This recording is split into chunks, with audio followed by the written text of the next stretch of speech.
ವೀಕ್ಷಕರೆಲ್ಲರಿಗೂ ಸಾಪ್ತಾಹಿಕ ಭವಿಷ್ಯವಾಣಿ ವಿಶೇಷ ಕಾರ್ಯಕ್ರಮಕ್ಕೆ ಸ್ವಾಗತ. ಸ್ನೇಹಿತರೆ, ಏಪ್ರಿಲ್ 15 ರಿಂದ ಏಪ್ರಿಲ್ 21 ರವರೆಗಿನ ಮಕರ ರಾಶಿಯವರ ಭವಿಷ್ಯವನ್ನು ತಿಳಿದುಕೊಳ್ಳೋಣ.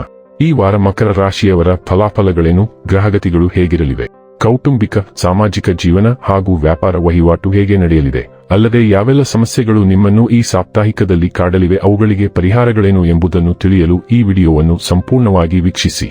ವಿಡಿಯೋ ಪ್ರಾರಂಭಿಸೋದಕ್ಕೂ ಮುನ್ನ ನೀವಿನ್ನೂ ನಮ್ಮ ಚಾನೆಲ್ ಸಬ್ಸ್ಕ್ರೈಬ್ ಮಾಡದೇ ಇದ್ದರೆ ಕೂಡಲೇ ನಮ್ಮ ಚಾನೆಲ್ ಸಬ್ಸ್ಕ್ರೈಬ್ ಮಾಡಿ. ಹೆಚ್ಚಿನ ವಿಡಿಯೋ ಅಪ್ಡೇಟ್ಗಾಗಿ ಪಕ್ಕದ ಬೆಲ್ ಐಕಾನ್ ಬಟನ್ ಕ್ಲಿಕ್ ಮಾಡಿ. ವಂಶ ಪಾರಂಪರ್ಯ ಜ್ಯೋತಿಷ್ಯರು ನಂಬರ್ 1 ವಶೀಕರಣ ಸ್ಪೆಷಲಿಸ್ಟ್. ವೃತ್ತಿ, ಉದ್ಯೋಗ, ಮದುವೆ, ಹಣಕಾಸಿನ ಸಮಸ್ಯೆ, ವ್ಯಾಪಾರ, ಆರೋಗ್ಯ ಸಮಸ್ಯೆಗಳಿಗೆ ಫೋನಿನ ಮೂಲಕ ಪರಿಹಾರ. ಇಂದೇ ಕರೆ ಮಾಡಿ. ಈ ವಾರದ ಚಂದ್ರನ ಸಂಚಾರ ಆರಿದ್ರ ನಕ್ಷತ್ರದಿಂದ ಉತ್ತರ ನಕ್ಷತ್ರದವರೆಗೆ. ಸ್ನೇಹಿತರೆ, ಶನಿಯು ಮೊದಲ ಮತ್ತು ಎರಡನೆಯ ಮನೆಯ ಅಧಿಪತಿಯಾಗಿ ಎರಡನೇ ಮನೆಯಲ್ಲಿ ಇರಿಸಲ್ಪಟ್ಟಿರುವುದರಿಂದ ಕೆಲಸದ ಸ್ಥಳದಲ್ಲಿ ಈ ವಾರದಲ್ಲಿ ನಿಮ್ಮ ಭಾವನೆಗಳನ್ನು, ವಿಶೇಷವಾಗಿ ನಿಮ್ಮ ಕೋಪವನ್ನು ನೀವು ನಿಯಂತ್ರಿಸಬೇಕಾಗುತ್ತದೆ.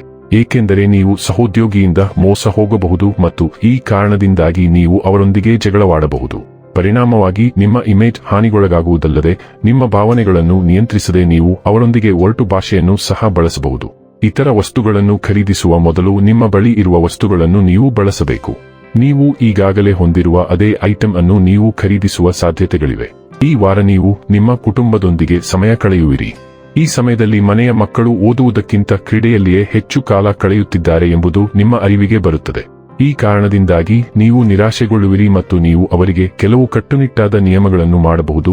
ಆದ್ದರಿಂದ ಈ ದಿಕ್ಕಿನಲ್ಲಿ ಸರಿಯಾದ ನಿರ್ಧಾರವನ್ನು ತೆಗೆದುಕೊಳ್ಳುವುದು ಮುಖ್ಯ. ನೀವು ಕೆಲಸವನ್ನು ಬದಲಾಯಿಸಬೇಕಾದರೆ ಅಥವಾ ನಿಮ್ಮ ವೃತ್ತಿಗೆ ಸಂಬಂಧಿಸಿದ ಯಾವುದೇ ಪ್ರಮುಖ ನಿರ್ಧಾರವನ್ನು ತೆಗೆದುಕೊಳ್ಳಬೇಕಾದರೆ ಈ ಸಮಯವು ತುಂಬಾ ಮಂಗಳಕರವಾಗಿರುತ್ತದೆ ಎಂದು ಈ ವಾರ ಸೂಚಿಸುತ್ತದೆ. ಯಾವುದೇ ಸಂದರ್ಭದಲ್ಲಿ ಆತುರಪಡಬೇಡಿ ಮತ್ತು ಪ್ರತಿ ನಿರ್ಧಾರದ ಬಗ್ಗೆ ಎಚ್ಚರಿಕೆಯಿಂದ ಯೋಚಿಸಿ. ಈ ವಾರ ನಿಮಗೆ ತುಂಬಾ ಚೆನ್ನಾಗಿದೆ. ಉದ್ಯೋಗಸ್ಥರಿಗೆ ವಾರದ ಆರಂಭದಲ್ಲಿ ಒಳ್ಳೆಯ ಸುದ್ದಿ ಸಿಗಲಿದೆ. ನಿಮ್ಮ ಆದಾಯವು ಹೆಚ್ಚಾಗುವ ಸಾಧ್ಯತೆ ಇದೆ. ಷೇರಿನಲ್ಲಿ ಜನ ಹೂಡಿಕೆ ಮಾಡಿದ್ದರೆ ನಿರೀಕ್ಷೆಯಂತೆ ಫಲಿತಾಂಶವನ್ನು ಪಡೆಯುತ್ತೀರಿ. ವೈಯಕ್ತಿಕ ಜೀವನದಲ್ಲಿ ಪರಿಸ್ಥಿತಿಗಳು ಅನುಕೂಲಕರವಾಗಿರುತ್ತದೆ. ವೈವಾಹಿಕ ಜೀವನ ಚೆನ್ನಾಗಿರಲಿದೆ.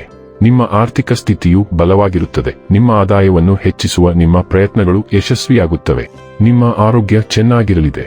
ಗ್ರಹಗಳ ಸ್ಥಾನದ ಪ್ರಕಾರ ಈ ವಾರ ನಿಮಗೆ ತುಂಬಾ ಚೆನ್ನಾಗಿದೆ. ಉದ್ಯೋಗಿಗಳು ನೀವು ನಿರೀಕ್ಷಿಸಿದ ಸುದ್ದಿ ಪಡೆಯಬಹುದು. ನಿಮ್ಮ ಆದಾಯವು ಹೆಚ್ಚಾಗುವ ಸಾಧ್ಯತೆ ಇದೆ. ವೈಯಕ್ತಿಕ ಜೀವನ ಚೆನ್ನಾಗಿರಲಿದೆ. ವೈವಾಹಿಕ ಜೀವನ ಬಗ್ಗೆ ಹೇಳುವುದಾದರೆ ನಿಮ್ಮಿಬ್ಬರ ನಡುವೆ ಸಂಬಂಧ ತುಂಬಾ ಚೆನ್ನಾಗಿರಲಿದೆ. ಇಬ್ಬರು ಒಬ್ಬರನ್ನೊಬ್ಬರು ಅರ್ಥ ಮಾಡಿಕೊಳ್ಳುವುದರಿಂದ ಸಂಬಂಧದಲ್ಲಿ ಮಾಧುರ್ಯ ಹೆಚ್ಚಾಗಲಿದೆ. ನಿಮ್ಮ ಆರ್ಥಿಕ ಸ್ಥಿತಿಯು ಬಲವಾಗಿರುತ್ತದೆ. ನಿಮ್ಮ ಆದಾಯ ಹೆಚ್ಚಾಗಲಿದೆ. ಆರೋಗ್ಯ ಚೆನ್ನಾಗಿರಲಿದೆ. ಈಗ ಅವಕಾಶಗಳ ಸುಗ್ಗಿ ನಿಮಗೆ.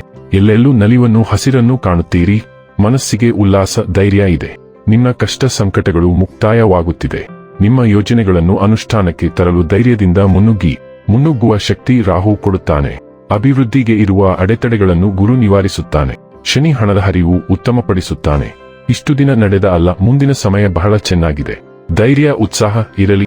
ಏಪ್ರಿಲ್ 19 ರಂದು ಸೂರ್ಯನು ವೃಷಭ ರಾಶಿಗೆ ಚಲಿಸುವ ಕಾರಣ ಇದು ಏಪ್ರಿಲ್ನಲ್ಲಿ ಪ್ರಮುಖ ವಾರವಾಗಿದೆ. ಇದು ನಿಮ್ಮ 5ನೇ ಮನೆ, ಮಕ್ಕಳು ಮತ್ತು ಸೃಜನಶೀಲತೆಯ ಮೇಲೆ ಪರಿಣಾಮ ಬೀರುತ್ತದೆ. ನಿಮ್ಮ ಸುತ್ತಲಿರುವ ಮಕ್ಕಳು ಮತ್ತು ಯುವಕರೊಂದಿಗೆ ನೀವು ಹೆಚ್ಚು ಸಂವಹನ ನಡೆಸುತ್ತೀರಿ. ಈ ಸಾಗಣೆಯು ನಿಮ್ಮ ಆಂತರಿಕ ಸ್ಪಾರ್ಕ್ ಅನ್ನು ಸ್ವೀಕರಿಸಲು ಮತ್ತು ನಿಮ್ಮನ್ನು ಅಧಿಕೃತವಾಗಿ ವ್ಯಕ್ತಪಡಿಸಲು ಪ್ರೋತ್ಸಾಹಿಸುತ್ತದೆ. ಇದು ಸೃಜನಾತ್ಮಕವಾಗಿ ಬೆಳಗಲು, ಹೊಸ ಪ್ರತಿಭೆಗಳನ್ನು ಅನ್ವೇಷಿಸಲು ಮತ್ತು ನಿಮ್ಮ ಅನನ್ಯ ಉಡುಗೊರೆಗಳನ್ನು ಪ್ರಪಂಚದೊಂದಿಗೆ ಹಂಚಿಕೊಳ್ಳಲು ಸಮಯವಾಗಿದೆ. ಒಂಟಿ ಮಕರ ರಾಶಿಯವರು ಸಮಾನ ಮನಸ್ಕರನ್ನು ಭೇಟಿಯಾಗುತ್ತಾರೆ ಮತ್ತು ಡೇಟಿಂಗ್ ಪ್ರಾರಂಭಿಸುತ್ತಾರೆ. ಮುಂಬರುವ ದಿನಗಳಲ್ಲಿ ನೀವು ಕೆಲವು ಪಾರ್ಟಿಗಳು ಅಥವಾ ಸೃಜನಶೀಲ ಕಾರ್ಯಕ್ರಮಗಳಿಗೆ ಹಾಜರಾಗುತ್ತೀರಿ. ಒಟ್ಟಾರೆಯಾಗಿ 5ನೇ ಮನೆಯ ಮೂಲಕ ಸೂರ್ಯನ ಸಾಗಣೆಯು ನಿಮ್ಮ ಜೀವನದಲ್ಲಿ ಸಂತೋಷ, ಸ್ವಾಭಾವಿಕತೆ ಮತ್ತು ಉತ್ಸಾಹವನ್ನು ಅಳವಡಿಸಿಕೊಳ್ಳಲು ನಿಮ್ಮನ್ನು ಆಹ್ವಾನಿಸುತ್ತದೆ. ಟ್ರಾನ್ಸಿಟ್ ಬುಧವು 4ನೇ ಮನೆಯಲ್ಲಿ ಹಿಮ್ಮೆಟ್ಟುತ್ತಿದೆ ಮತ್ತು ಇದು ಈ ವಾರ ಶುಕ್ರನನ್ನು ಸಂಯೋಗಿಸುತ್ತದೆ. ಕುಟುಂಬದೊಳಗೆ ಅಥವಾ ಮನೆಯ ಸದಸ್ಯರೊಂದಿಗೆ ಸಂವಹನವು ಈ ಸಾಗಣೆಯ ಸಮಯದಲ್ಲಿ ತಪ್ಪು ಗ್ರಹಿಕೆಗಳು, ವಿಳಂಬಗಳು ಅಥವಾ ತಪ್ಪು ಸಂವಹನಕ್ಕೆ ಗುರಿಯಾಗಬಹುದು. ತಾಳ್ಮೆಯಿಂದಿರುವುದು, ಗಮನವಿಟ್ಟು ಆಲಿಸುವುದು ಮತ್ತು ಘರ್ಷಣೆಗಳು ಅಥವಾ ಭಾವನಾತ್ಮಕ ಒತ್ತಡಗಳನ್ನು ತಪ್ಪಿಸಲು ಉದ್ದೇಶಗಳನ್ನು ಸ್ಪಷ್ಟಪಡಿಸುವುದು ಮುಖ್ಯ. 4ನೇ ಮನೆಯಲ್ಲಿ ಬುಧ ಹಿಮ್ಮೆಟ್ಟುವಿಕೆಯು ಕೆಲವು ಸಂಬಂಧಿಕರನ್ನು ತರುತ್ತದೆ. ನೀವು ಬಾಲ್ಯದ ನೆನಪುಗಳನ್ನು ಹೊಂದಿರುತ್ತೀರಿ ಅಥವಾ ಬಗೆಹರಿಸಲಾಗದ ಕೌಟುಂಬಿಕ ಸಮಸ್ಯೆಗಳನ್ನು ಪರಿಹರಿಸುತ್ತೀರಿ. ನಿಮ್ಮ ವಯಸ್ಸಾದ ಕುಟುಂಬ ಸದಸ್ಯರಿಗೆ ಇದು ಸಂಕೀರ್ಣ ಸಮಯ, ಆದ್ದರಿಂದ ನೀವು ಅವರ ಅಗತ್ಯತೆಗಳ ಬಗ್ಗೆಯೂ ಗಮನ ಹರಿಸಬೇಕು. ಮಂಗಳವು 19 ರಂದು ಯುರೇನಸ್ ಅನ್ನು ಸೆಕ್ಸ್ಟೈಲ್ ಮಾಡುತ್ತದೆ ಮತ್ತು ಈ ಸಾಮರಸ್ಯದ ಶಕ್ತಿಯು ಬೋಧನೆ, ಉಪದೇಶ, ಸಮಾಲೋಚನೆ ಅಥವಾ ಸಂಪಾದನೆಯಿಂದ ಕೆಲವು ಯೋಜನೆಗಳನ್ನು ತರುತ್ತದೆ.